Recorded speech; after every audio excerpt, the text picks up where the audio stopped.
to face, and men call it a dream of the past. When this happens, friend meets friend, or foe meets foe, and over the soul of the dreamer comes a happy memory long vanished, or the troubled agony of remorse. But no spectre passes through the misty wall, save to the shadow builder alone, and no human being, even in a dream, can enter the dimness where the procession moves along. So lives the lonely shadow builder amid his gloom, and his habitation is peopled by a spectral past. His only people are of the past, for though he creates shadows, they dwell not with him. His children go out at once to their homes in the big world, and he knows them no more till, in the fullness of time, they join the procession of the dead past, and reach in turn the misty walls of his home.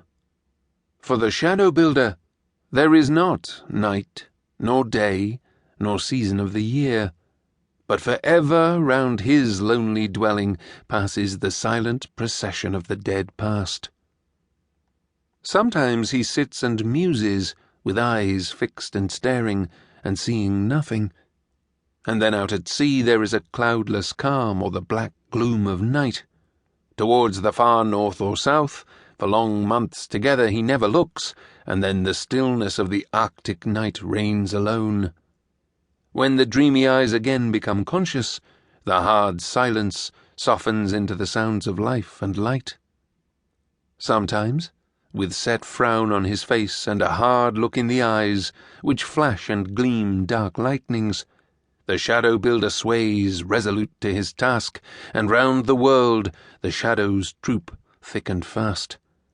Over the sea sweeps the blackness of the tempest, the dim lights flicker in the cots away upon the lonely moors, and even in the palaces of kings dark shadows pass and fly, and glide over all things, yea, through the hearts of the kings themselves, for the shadow builder is then dread to look upon.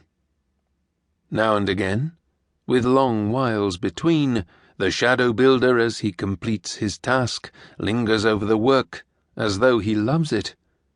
His heart yearns to the children of his will, and he fain would keep even one shadow to be a companion to him in his loneliness.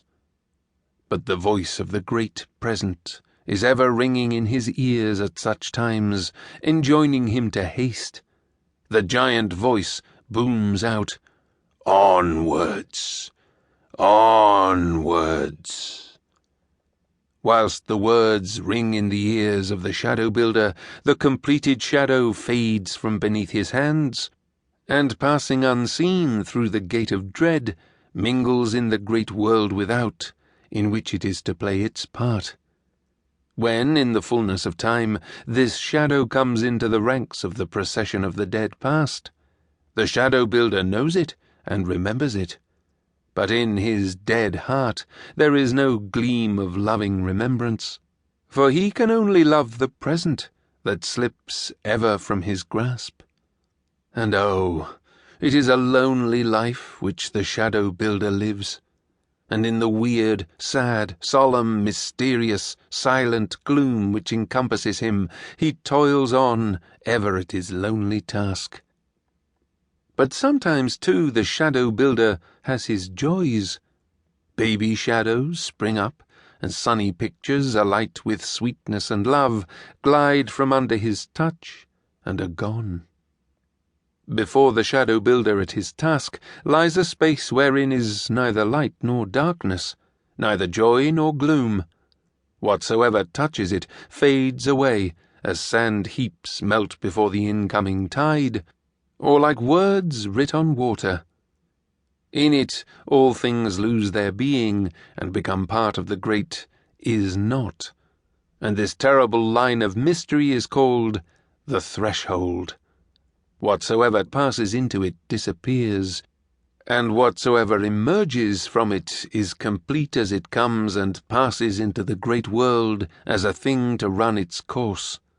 Before the threshold, the shadow builder himself is as naught, and in its absorbing might there is that which he cannot sway or rule. When at his task